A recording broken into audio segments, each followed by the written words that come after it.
أعوذ بالله من الشيطان الرجيم بسم الله الرحمن الرحيم والصلاة والسلام على أشرف المرسلين سيدنا محمد وآله وأصحابه وسلم ولا حول ولا قوة إلا بالله العلي العظيم.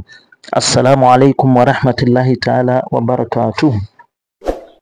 Jama'a masu sauraron mu a wannan gidan nan mai albarka wato Al-Ijaba 11 TV, muna yi maku barka da wannan lokaci kuma muna yi wa kowa fatan alkhairi. Muna addu'a, muna roƙon Allah da dukkanin bukatu mu na alkhairi Allah ubangiji ya biya mana dukkanin abin da ya fi karfin mu, Allah ya yi ya mana. Ya Allah ka ba mu lafiya da zaman lafiya dan girma alqur'ani dan alfarma sayyidina Muhammadu Rasulullahi sallallahu alaihi wasallam.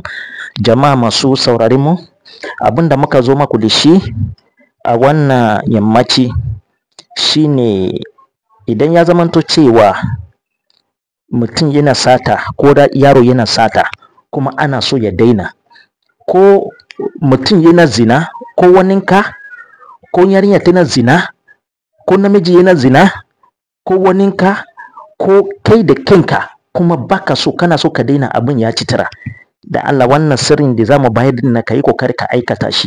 Dukkanin abin da ya zamanto fasikanci ne, Allah baya son sa.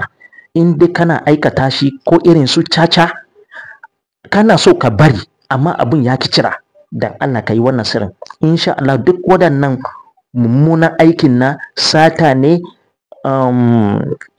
zina ce, zina ne, kowane irin aiki wanda Allah baya so, caca kana aikata shi kana so ka bari, ko wani ka yana aikata shi kana so ya bari, da Allah a yi wannan sirrin. Insha Allah Allah sai ya raba wannan aikin, sai ya raba ka da shi bi iznillahi tabaraka wa ta'ala. Na'am, musamman mutane sun dame ni suna ce wai idan yaro yana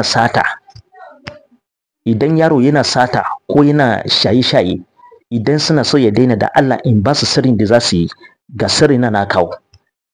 Na'am, amma ba tare da bata lokaci ba, kafin mu je kan bayani yadda wannan sirri mai albarkan yake, in dai wannan shine farko shigowar ka wannan gidan nan mai albarka, da Allah kar a manta a yi mana subscribe, a danna mana kararrawa domin shirye-shiryen namu ya dinga zo maku kan tsaye idan muka saka.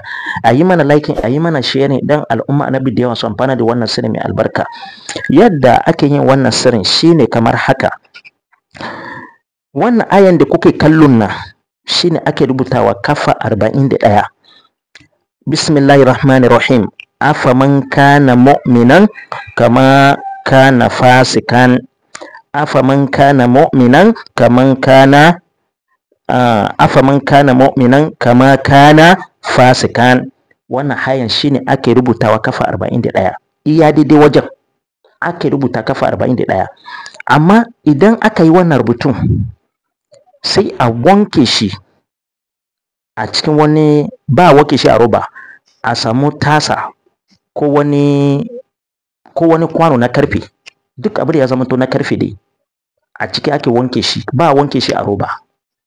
Idan ka wanke shi a wani tasa, sai wannan wato itacen da yake cikin ci a cikin wuta, itace wanda an riga haɗa wuta da shi yana ci, sai ka dau guda 3 a ciki, amma sai ka fara dau na farko, sai ka yi niyya, ya Allah yadda wannan wutar zai mutu, dukkanin abin da wani yake yi, in dai sata ne sai ka ambata, ya Allah ka hana wani kar ya ƙara yin sata daga yau, duk abin da ba nashi bane kar ya ƙara ɗauka ko miskala zaratin.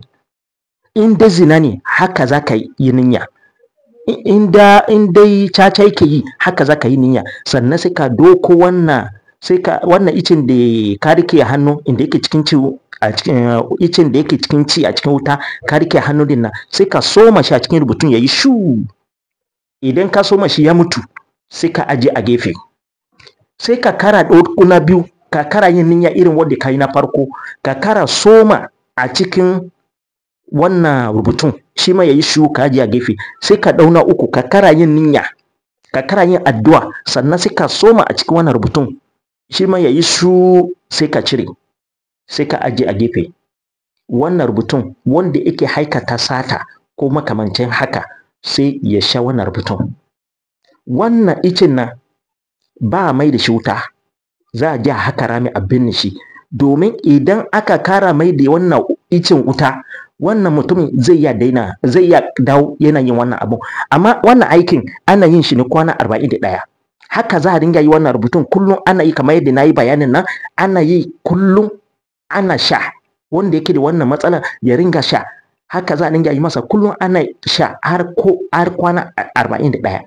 In Allah ya so yadda, dan albarkacin alqur'ani, albarkacin sayyidina Muhammad Rasulullah sallallahu alaihi wasallam, kowaye ne sai ya daina wannan abin da wannan mummunan halin nan. In sata yake yi, insha Allah sai ya daina sata. In caca yake yi, sai ya daina caca. In dai zina yake yi, insha Allah sai ya daina.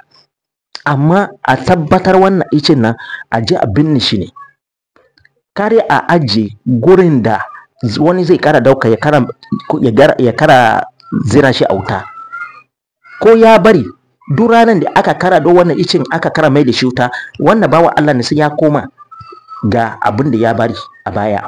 Wannan shine bayanin sirrin. Allah ban ya samu dace. Jama'a, in dai duk wani ka in dai akwai matsala makamancin wannan da Allah aikata wannan, insha Allah za a yi addu'a kuma za a ji daɗi. Allah ban ya samu dace, kuma Allah ban ya shirye mu da baki ɗayan mu, kuma ya nuna mana hanya madaidaici. Duk abin da Allah baya so, Allah bangi ya samu fi karfi zuciyar mu akan lamarin, dan albarkacin sayyidina Muhammad Rasulullah sallallahu alaihi wasallam. Annan muka kawo karshe bayanin wannan sirri mai albarka. In dai akwai abin da baka gane ko baka fahimta ba game da wannan sirri, zaka iya tuntuɓa mu akan number wayar mu, ko ka tura mana sako a WhatsApp ko a comment section da neman ƙarin bayani. Kuma in dai wannan shine farko shigowar ka wannan gidan nan mai albarka, da Allah kare a manta a yi mana subscribe, a danna mana kararrawa domin shirye-shiryen namu ya dinga zo maku kai tsaye. Idan muka saka a yi mana liking, kuma a yi mana sharing. Jama'a da Allah a dinga yi mana sharing, ba yi mana sharing yadda ya kamata. Sharing din da like din idan aka yi sharing, shine zai ba mutane, al'umma annabi dama da yawa su amfana da wannan sirrin. Allah ban ya samu dace. Allahumma salli ala sayyidina Muhammad wa alihi wa ashabihi wa sallam. Assalamu alaikum wa rahmatullahi ta'ala wa barakatuhu.